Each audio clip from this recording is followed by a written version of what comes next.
জনাব লতিফ সিদ্দিকী যতদিন আওয়ামী লীগ করতেন এবং আওয়ামী লীগ নিয়ন্ত্রণ করতেন, আমাদের বিএনপিরা তো নির্যাতিত হয় নাই।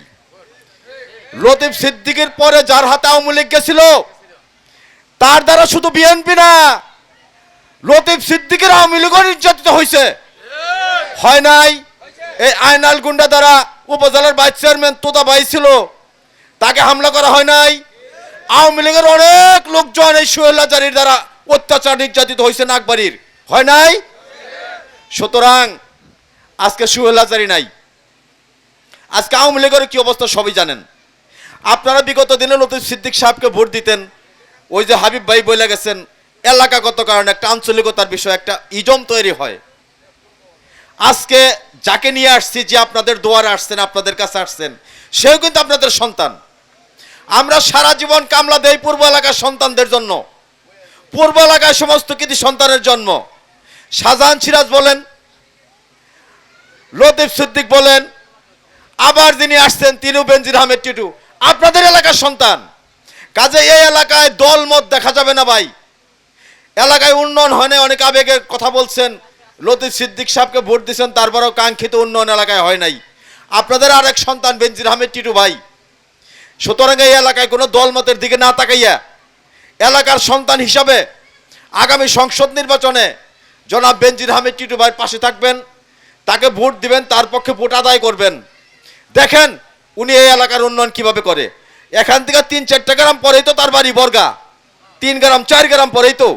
সুতরাং তারও তো একটা দাবি আছে, অধিকার আছে। এলাকার অর্থে যদি আপনারা লতিফ সিদ্দিক সাহেবের পক্ষে থেকে থাকেন, অবশ্যই আমি আশা করব বেনজির আহমেদ টিটু ভাইয়ের পক্ষে থেকে আগামী নির্বাচনে ইনশাল্লাহ তাকে পাশ করাবেন, এই দায়িত্ব কর্তব্যটুকু পালন করবেন এলাকাগত হিসাবে।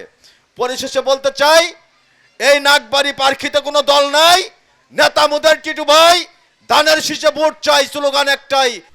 ইউনিয়ন পর্যায়ের বড় বড় নেতারা আসলে মনে করে যে ধানগড়াতে বিএনপির কোনো ভোট নাই, বিএনপির কোনো কর্মী নাই, বিএনপির কোনো নেতা নাই, বিএনপির কোনো লোক নাই। আসলে কথাটা ভুল।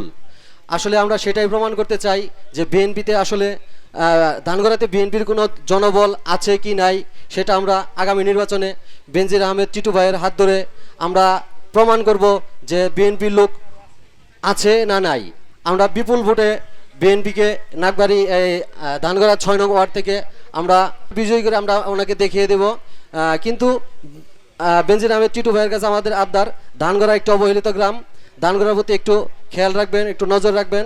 আর হচ্ছে আপনার নেতাকর্মীদের একটু বলবেন যে আমাদের ওয়ার্ড পর্যায়ে অথবা ইউনিয়ন পর্যায়ে যে সমস্ত নেতারা আছে, ওনারা আসলে একটু হাই লেভেলে হাঁটার চিন্তা ভাবনা করে। ওনারা যদি আমাদের গ্রামে আসে, আমাদের গ্রামের লোকজনের সাথে মিশে একটু কথাবার্তা বলে, তাহলে আমাদের মানুষ উৎসাহিত পায়। বিভিন্ন সংগঠনের লোকজন এসে ভোট চায়, আসলে আমাদের অনেকে টিটকারিমূলকভাবে বলে যে বিএনপির ভোট কবে চাবে। একটা দিনের মধ্যে প্রধানমন্ত্রী সহ মন্ত্রী পরিষদ 300 জন এমপি দেশ থেকে পালিয়ে যায়। একটা দেশ থেকে পালিয়ে যায়, এরকম ঘটনা কিন্তু এই বিশ্বের মধ্যে একমাত্র বাংলাদেশেই ঘটেছে। এই কঠিন পরিণতির মধ্যেই কিন্তু তাদেরকে পড়তে হয়েছে অত্যাচারের কারণেই। সুতরাং আমরা আরো অত্যাচারিত হয়ে থাকতে চাই না। আমরা আগামী সংসদ নির্বাচনে আমাদের প্রিয় নেতা জননেতা জনাব বেনজির আহমেদ টিটু ভাইকে ধানের শীষ প্রতীকে বিপুল ভোটের ব্যবধানে এই ধানগড়া থেকে বিজয় করব, নাগবাড়ি থেকে বিজয় করব ইনশাল্লাহ। আমরা নাগবাড়ি ছাত্র দল বলতে চাই, এই ধানগড়ার মাটি থেকে আমরা ছাত্র দল তৈরি করেছি এবং এই ধানগড়া থেকেই আমরা এই ধানগড়া কেন্দ্রে জননেতা জনাব বেনজির আহমেদ টিটু ভাইকে নাগবাড়ি ছাত্র দল প্রত্যেক ঘরে ঘরেতে প্রত্যেক জনে জনেতে ভোট চেয়ে এই ধানগড়া কেন্দ্রে জননেতা জনাব বেনজির আহমেদ টিটু ভাইকে আমরা পাশ করাবো।